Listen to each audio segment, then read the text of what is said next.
बिस्मिल्लाहिर्रहमानिर्रहीम। पुराने ज़माने में लोगों को बेवकूफ़ बनाकर माल बटोरने के लिए एक गिरोह हुआ करता था। इस गिरोह से वाबस्ता लोग ठग कहलाते थे।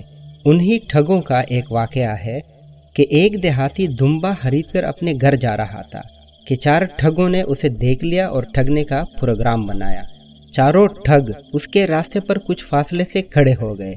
वो देहाती कुछ आगे बढ़ा तो पहला ठग उससे आकर मिला और बोला, भाई ये कुत्ता कहाँ ले जा रहे हो?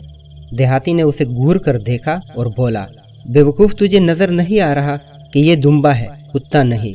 इसके बाद देहाती कुछ और आगे बढ़ा तो दूसरा ठग टकराया।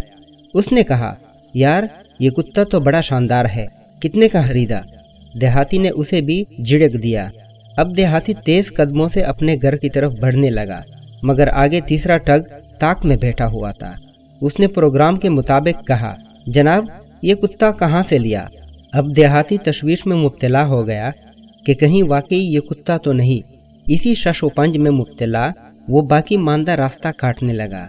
बिलाहिर छोटे ठग से टकराव हो गया, जिसने ताबूत में आखिरी कील ठोंकी और बोला, जनाब क्या इस कुत्ते को घास खिलाओगे?